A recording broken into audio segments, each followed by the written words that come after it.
Hey, welcome back to another edition of Throwback Thursday, where I will be reviewing Yes's 9012 Live Concert DVD.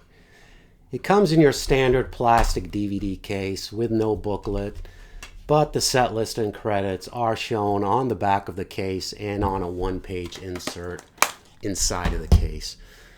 So, as my musical taste started shifting more towards progressive rock in my late teens, my appreciation for the music of Yes grew right along with it. Back in the mid-70s, when Yes were at the height of their powers, having already released such legendary albums such as Fragile and Close to the Edge, I was still drawn to the more straightforward hard rock sounds of bands such as Aerosmith and Boston.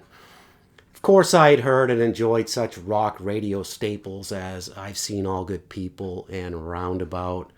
But at the time, most of Yes's music was simply just too progressive for my adolescent mind to wrap around. It really wasn't until Rush released their 1980 masterpiece, Moving Pictures, that progressive rock truly began to take over my musical consciousness.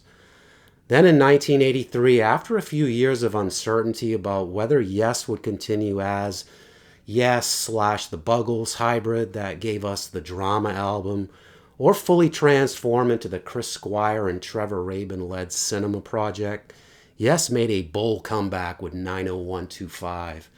It was a pop rock masterpiece that sounded nothing like the sprawling prog epics that came before it, and it went on to deliver the band's first ever #1 single, Owner of a Lonely Heart.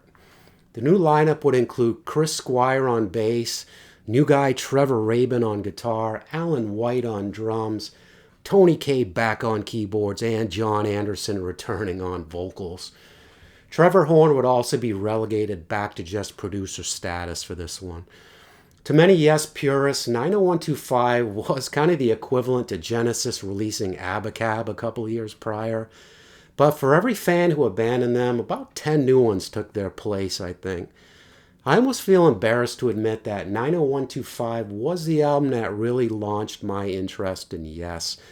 During my senior year in high school, I was lucky enough to catch the 90125 tour when it stopped by my old concert stomping grounds of Portland, Maine, less than a month before the concert you see on this DVD.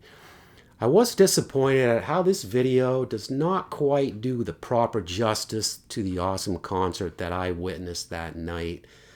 The incredible light show I remember from that concert was barely noticeable in this video, and you never really get a good appreciation for what it was like to be out in the crowd, as it was filmed too much like a MTV music video rather than a live concert. Many of the older song performances, such as And You and I and Roundabout, were also cut from the original video, but thankfully at least Roundabout was restored as a bonus feature on the DVD. It was hearing those older classics performed live for the first time, along with my disappointment with the Rabin-led follow-up Yes albums to 90125, that really opened my eyes to the magic of this band's older material.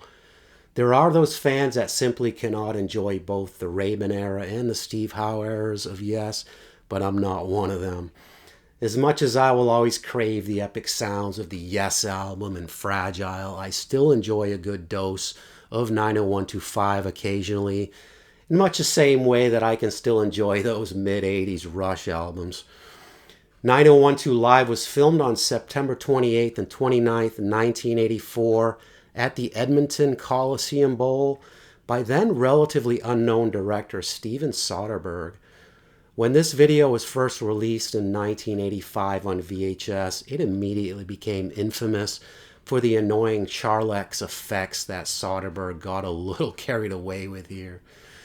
These effects consisted of video clips of mostly 50s era movie and television scenes and computer animation stuff, which were encased in these small windows that floated around over the main picture.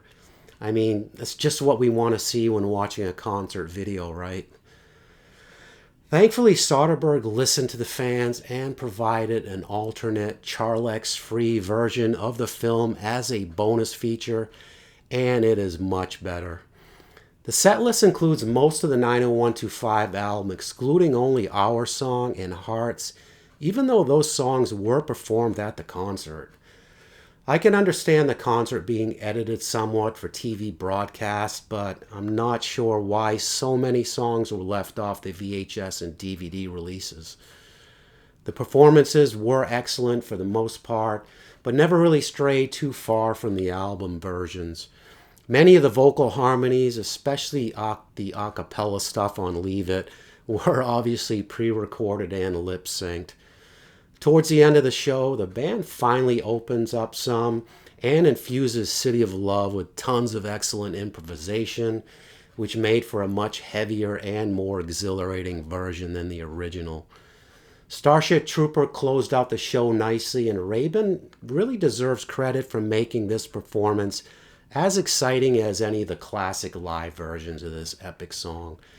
I can still clearly remember back to that night in '84 being blown away by the finale as their monstrous lighting rig slowly rotated down to envelop the stage, making it look like a starship that was ready to launch.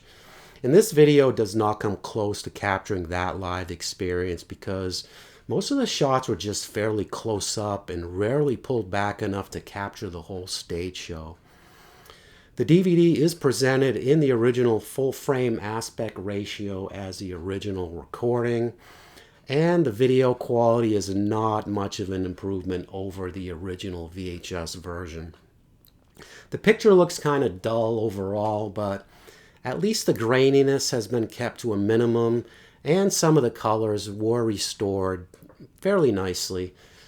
The Dolby Digital 5.1 surround mix is very anemic and compressed sounding at normal volume levels, as it was mastered so low that I had to really crank up my amplifier about at least 30% higher than my normal concert video listening levels to sound at least decent.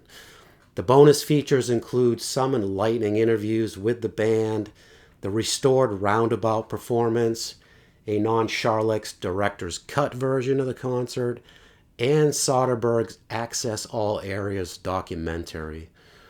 The interviews were especially candid, with Kaye giving his thoughts about being replaced by Rick Wakeman, Anderson talking about why he left and rejoined the band, and Trevor Rabin discussing moving from South Africa to London and trying to get his new music heard right as punk rock was exploding.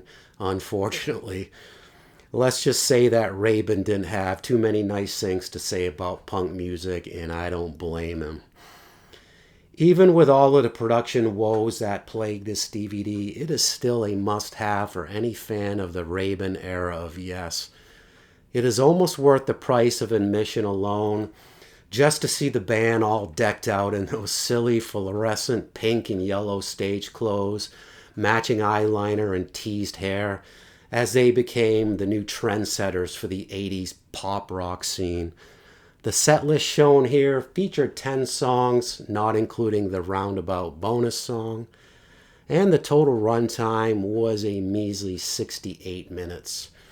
As for my ratings of this concert DVD, my overall production rating is a 5 out of 10. And my overall performance rating is a 7 out of 10. So 9012 Live is a fascinating glimpse into the early 80s Trevor Rabin era of the band Yes, and would be a prime candidate for a restored and remastered Blu-ray edition containing the complete concert performance. It can happen, but they'll probably just leave it. All right, that's it for me today. Let me know your thoughts on Yes's 9012 Live in the comments. And please don't forget to like and subscribe for more. Thanks, and catch you guys next time.